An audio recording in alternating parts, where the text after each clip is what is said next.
We are back in your life, and today we are talking about how to make your money last in retirement. Michael, last week we talked about how to invest your money heading into retirement, but eventually you got to start spending the money. And my guy, if there is one person out there that knows how to spend a buck, it is you. I love spending money.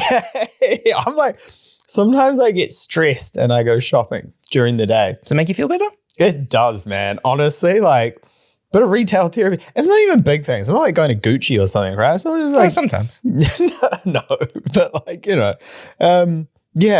I don't mind spending a bit of money.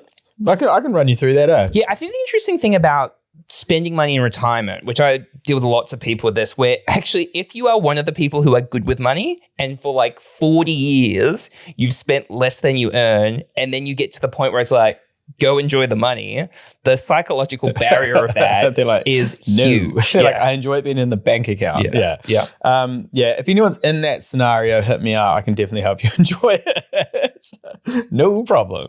It is a tricky one because people have that fear of running out, right? That scarcity mindset of like, we've hoarded everything to make sure we got there and we're going to be okay in retirement. But the tricky thing is, like, if you don't spend it, you're going to end up not going on holiday, not doing anything. Your kid's going to fly first class. I think one of the main things people are worried about is what happens if I spend it too quickly. I've got clients who will never spend all of their money, and every 6 months I catch up with them and they work themselves back up to being like, it's all going to be gone tomorrow, man. And I'm like, you couldn't even. I was like, I dare you. Try and spend all the money. I'll prop you up. Yeah. And you might be thinking like, oh, these are like super unusual professions. I'm talking like couples that are teachers and firefighters that have just like been doing the thing for such a long period of time. Yeah. Okay. So let's say I've done everything right then, right? I've been putting money away in these investments. It's all been going in. Now it's got to come back out. What actually changes? Well, you got to start spending the money, Michael. The question becomes, at what rate do you spend the money, and how do you know that you're not going to spend it too quickly? Yeah. So essentially what we're talking about here is just something as simple as like your withdrawal rate. Yeah. What does your withdrawal rate look like each year? So let's say you have like $2.5 million in a portfolio, and some people in the comments, I don't have $2.5 million. Work harder. No, I'm joking. Apply it to your situation. Be adult. No. So if it's 3% of your portfolio withdrawing. No one got my Deep National card? Okay, whatever. If it's 3%, it would be $75,000 a year. 4% is $100,000. 5% is $125,000. There isn't like one withdrawal rate that works for everybody. It also depends if you're going to downsize your home, you've got investment properties, how you're thinking about your retirement. But having an idea of what your withdrawal rate is a good starting point. Yeah, and I guess that changes over time. Like you might be withdrawing 5% at the start, 3% like later in your retirement. Yeah, and the data shows that in retirement, because we inflation adjust all of our spending in retirement, but the data actually says that people's spending in retirement drops by inflation, so 2 to 3% a year. And you're right, like there's no guarantees how long you're going to live for, right? Especially with your lifestyle. But sometimes people ask me, they're like, "Is your lifestyle as like wild as James makes out?" I'm like, "Do you want the short answer or the long answer?" Like, short. I'm like, "Yes." But like, say if you retire at 65 to 75 is like the primo period where you want to get out and go and do the fun stuff. How many like 80-year-olds you seen on a plane going to Europe? I'm not on planes that often going to Europe, so not many, man. Yeah. The answer is in general not many though. They're not doing those longer leg flights. So I think there is a big piece around like, yes, withdrawal rate's a general concept, but that doesn't really take into account. You really made that out like as if I was on planes back and forth to Europe constantly, but like I'm really not. Closing Lighthouse Europe?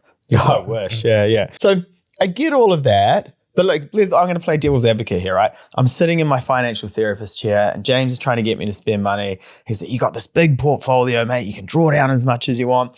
What happens if the size of that changes? What happens if the market dips and it goes from 2.5 down to like a measly $500,000? Well, hopefully your portfolio doesn't drop 80%. Well, you're my financial advisor, mate. So, Yeah. The market's always going to be like volatile. I think one thing that I'm seeing at the moment is because markets have been good for quite a long period of time, like the S&P 500's up like 80%, people have forgotten that, yes, there's volatility within each year, which we talked about quite a bit in that last episode we did around how to invest. So we'll pop that in the show notes if you haven't seen that one. But people are like pushing up their risk profile in retirement, being like, oh, I don't want to leave money on the table. But you need to make sure that you're like, if you're in a balance fund, it's not going to drop more than historical data says probably like 15 to 20%. So making sure you're in the right assets going into retirement is important. Yeah, I mean, when you're working, you can take that hit though, right? Because you got the income coming in. But if you're in retirement, man, it's a lot. You got to make that money back. It's not just so if you're working and markets drop. If you're regularly contributing, you are going like you beauty. Like if your KiwiSaver drops in value, that's actually a really, really good thing for you, which most people go, KiwiSaver drop in value that bad, but you're buying it at a discount. If you're in retirement though, and you are taking out a regular income and then the markets drop, but you still need to take that regular income, that, my friend, in the game of finance is called crystallizing your losses, which you do not want to do. But that might not be as bad as it sounds, right? If you take an example, you get 2.5 million invested, you're withdrawing 125,000 per year, right? So it's 5% withdrawal rate. Yep. If the market falls 20%, that portfolio drops down to 2 million. If you withdraw 125,000, you're only withdrawing 6.25%. So it's not like you're eating this massive chunk of it, right? You are about to learn something incredibly interesting, Michael, which is when we start to talk about sequencing risk in a little bit, which is actually just how big of an impact if you have a good run versus a bad run at the start of your retirement in terms of like market returns. Yeah. So to answer your question, I mean, if you think about it though, right? I had $2.5 million. By the end of year one, I'm down to 1.9. It's not a lot of fun. Nah, that's stressful. What happens if it happens again? That's more stressful. Exactly. Wait, but I thought you told me I should withdraw more money and spend more money, James. And you've lied to me, just like all those other dodgy advisors. And the other thing with this as well, right? You're retired. You've given up the game. You just told me to spend money. Now I feel guilty. You are enjoying your retirement. You can't go back to. You're not going back to work. Your earning career is over, and now your money has dropped essentially in totality north of 20% within your first 12 months of retirement. You're putting the fear of God into me. Why? You just told me to spend money. Now you're telling me not to spend money. This is so confusing, Jimmy. So I think there's a couple of things that are happening here in terms of like what you should do if markets drop. Is the first one, which I'm freaking until I am blue in the face talking to people about making sure you are in the right risk profile heading into retirement. The amount of people out there who just think markets will roll forward forever and just want high growth and growth investments going into retirement and don't appreciate that line bouncing up and down when you're taking out a regular income is really bad for you. So the first thing I would say is I don't like people being in who are retired, being in anything more than a balanced portfolio to make sure the volatility isn't too extreme. So it's like 60% in shares and property, 40% in cash or bonds. The other thing that we'd like to have for a lot of our clients is to have cash in the bank. We don't want all of their money invested into the share market because if you, like people, once again, you don't know what's going to happen in the future. You want to keep living your life if a GFC, you don't want to pause your retirement for a year or 2 years. Ideally, you stop or ease up on your withdrawal rate and you pull from your cash for a period of time until markets recover. That's a good way where you don't have to crystallize your losses. Okay, so you basically got a cash buffer, a cash reserve sitting there. So if your portfolio drops, you don't have to crystallize. You can wait for it to bounce back. So you have to make back less to get back to where you were because you're not drawing down the principal. Correct. You want to erode your capital, crystallize your losses as quickly. Let's say my portfolio does drop 30%, right? Surely I only got to make 30% to get that back, James. Well, it's very interesting, right? Take one in, put one in, take one out, surely. This applies to the property market as well in terms of, this is just math, this is not specific to shares, but when your investments fall, the gain you require needs to be much larger to recover for the loss. So if you think about it, right, if I have $1 million and it drops by 50%, I have how much of my investment, Michael? 500,000. Okay, and then my 500,000 goes up 50%. How much have I got? 750,000. But wait, it's gone down 50%. It's gone up 50%. Yes, yet I've got 25% less than I started with. Crikey. So this is like when investment falls, the gain needs to be much bigger to get back to the same point. So a 20% loss requires a 25% gain to recover, 30% loss, 42% gain, 40% loss, 66% gain, and a 50% loss requires 100% gain. Yeah. This is the other thing that often I think people don't understand when they're trading using leverage. That they get caught out with this like quite a bit as well. Yeah. So, I mean, let's use an example, right? Let's say you have a retirement portfolio of $2.5 million. If it drops 30%, which would mean that you're in like a high growth fund, which I do not approve of. That means your investment is down to 1.75. If it rises 30%, you feel good about it again. But your investment is only back up to 2.275. So you're still $225,000 less than where you were at the start. So you actually need that 42.8% return to get back to where you are. And that's before considering any money that you've taken over that period of time, because you still want to go and travel and have fun. So, I mean, it sounds like really we just have to be super conservative here. Like, that's the only answer. Wow, that is interesting, right? And I don't mind having that kind of conversation about it. Because everybody talks about taking more risks, seeking higher returns. And you've just got to go age and stage. In the last episode we talked about the implications of just being in term deposits and how quickly you'll erode your capital. But if you take too much risk, this is the downside. Surely timing plays a role here as well, though. Like, would you rather take the loss at 66 or 85? Well, if you have the loss at the start, right, and you're down like, say, 30% of your capital, that reduced capital still needs to last the rest of your retirement. But if you have a good run at the start and near the end, you have a big loss. Doesn't really matter as much because we're near the end. So we can start conservative and then start ramping up that risk because we're in the red side. I got 90-year-olds in high growth.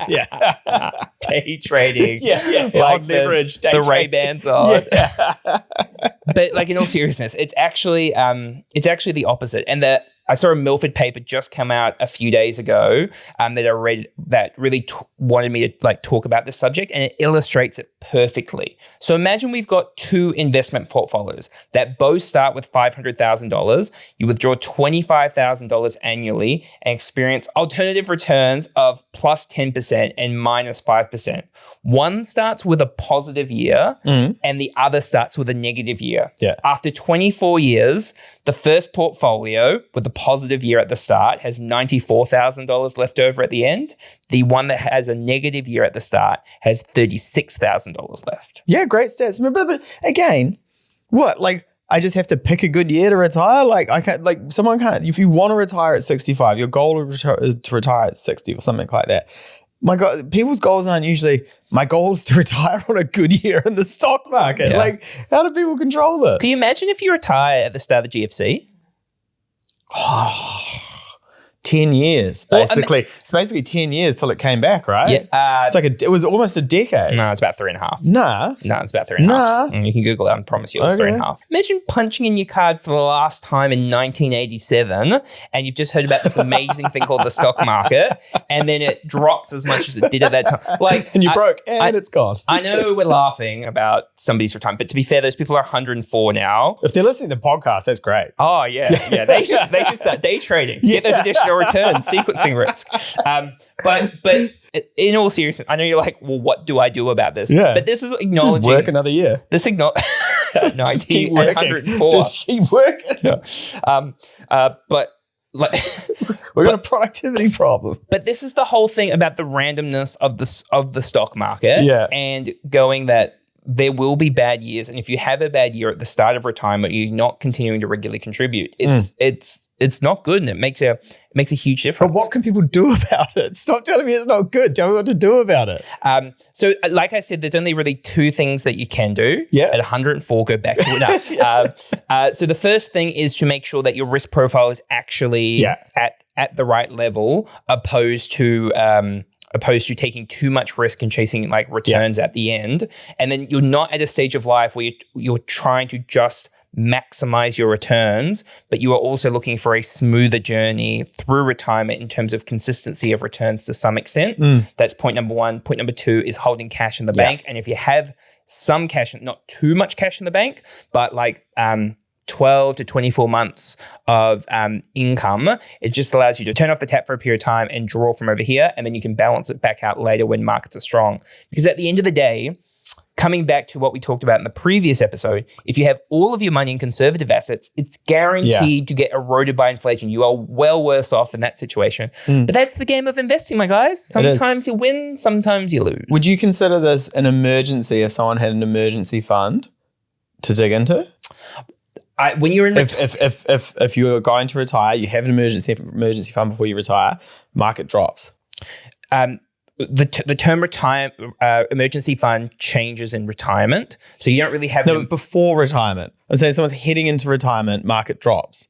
You would use your cash reserves first before you draw on your portfolio. But this is the other bit, is you need to think about these things before you retire to make sure your assets are set up properly. If you're going and, retiring this year and you've got the same size emergency fund when you were 40, you need to think about it differently. I ramp up the amount of cash clients have going into retirement because you're at a stage of life, if you've got a certain level of wealth, you should be having like hopefully 6 figures in cash in retirement, because it feels good to have like a bit of cash in the bank. It's all right, big spender. Yeah. 6 figures.